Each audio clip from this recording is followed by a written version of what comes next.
നവജാത ശിശുവിന് അസാധാരണ വൈകല്യങ്ങൾ. ഡോക്ടർക്കെതിരെ പരാതി നൽകി കുടുംബം. നവജാത ശിശുവിന് അസാധാരണ വൈകല്യങ്ങൾ കണ്ട സംഭവത്തിൽ ഡോക്ടർക്കെതിരെ പരാതി. ഗർഭകാലത്ത് പലതവണ സ്കാൻ ചെയ്തിട്ടും വൈകല്യം സംബന്ധിച്ച സൂചന ഡോക്ടർമാർ നൽകിയില്ലെന്ന് കുഞ്ഞിന്റെ അമ്മയുടെ പരാതി. ആലപ്പുഴ കടപ്പുറം കുട്ടികളുടെയും സ്ത്രീകളുടെയും ആശുപത്രിക്കെതിരെയാണ് പരാതി. മുഖം സാധാരണ രൂപത്തിലല്ല, വായ തുറക്കില്ല, കണ്ണ് യഥാസ്ഥാനത്തല്ല, തുറക്കുന്നുമില്ല, ഹൃദയത്തിന് ദ്വാരം, ജനനേന്ദ്രിയം ഉണ്ടെങ്കിലും കാര്യമായ വൈകല്യം, കൈയും കാലും വളഞ്ഞതാണ്, ചെവി കൃത്യസ്ഥാനത്തല്ല, മലർത്തിക്കിടത്തിയാൽ നാക്ക് ഉള്ളിലേക്ക് പോകും എന്നിങ്ങനെ അസാധാരണ വൈകല്യമാണ് കുട്ടിയിൽ കണ്ടത്. ഇക്കാര്യം ചൂണ്ടിക്കാട്ടി കുഞ്ഞിന്റെ അമ്മയായ ജനത്ത് വാർഡ് നവറോളജി പുരയിടത്തിൽ സുറുമി മുഖ്യമന്ത്രിക്കുൾപ്പെടെ പരാതി നൽകിയിട്ടുണ്ട്. 11ഉം 5ഉം വയസ്സുള്ള 2 പെൺകുട്ടികളുടെ അമ്മയാണ് സുറുമി. മൂന്നാമത് ഗർഭിണിയായത് മുതൽ കടപ്പുറം ആശുപത്രിയിൽ 2 സീനിയർ ഡോക്ടർമാരുടെ ചികിത്സയിലായിരുന്നു.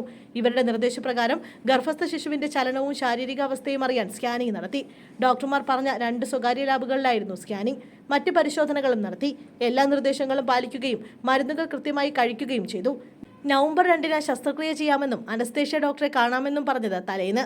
2-ന് ആശുപത്രിയിൽ നടന്ന പരിശോധനയെ തുടർന്ന് ഉടൻ മെഡിക്കൽ കോളേജിൽ എത്തിക്കണമെന്ന് ഡോക്ടർ നിർദ്ദേശിച്ചു. അവിടെ പ്രവേശിപ്പിച്ചപ്പോഴാണ് ഡോക്ടർ സുറുമിയുടെ ഭർത്താവിനെ വിളിപ്പിച്ച് ഗർഭസ്ഥ ശിശുവിന് വൈകല്യങ്ങളുണ്ടെന്ന് അറിയിച്ചത്. ജീവനോടെ കിട്ടാൻ സാധ്യത കുറവാണെന്നും ഡോക്ടർമാർ പറഞ്ഞു. 8-ന് ശസ്ത്രക്രിയയിലൂടെ കുഞ്ഞിനെ പുറത്തെടുത്തപ്പോഴാണ് അസാധാരണ വൈകല്യങ്ങൾ വ്യക്തമായത്. കുഞ്ഞിനെ വീട്ടിലേക്ക് കൊണ്ടുവന്നിട്ടുണ്ട്. ആരോഗ്യമന്ത്രി, DMO, SP എന്നിവർക്കും പരാതി നൽകി.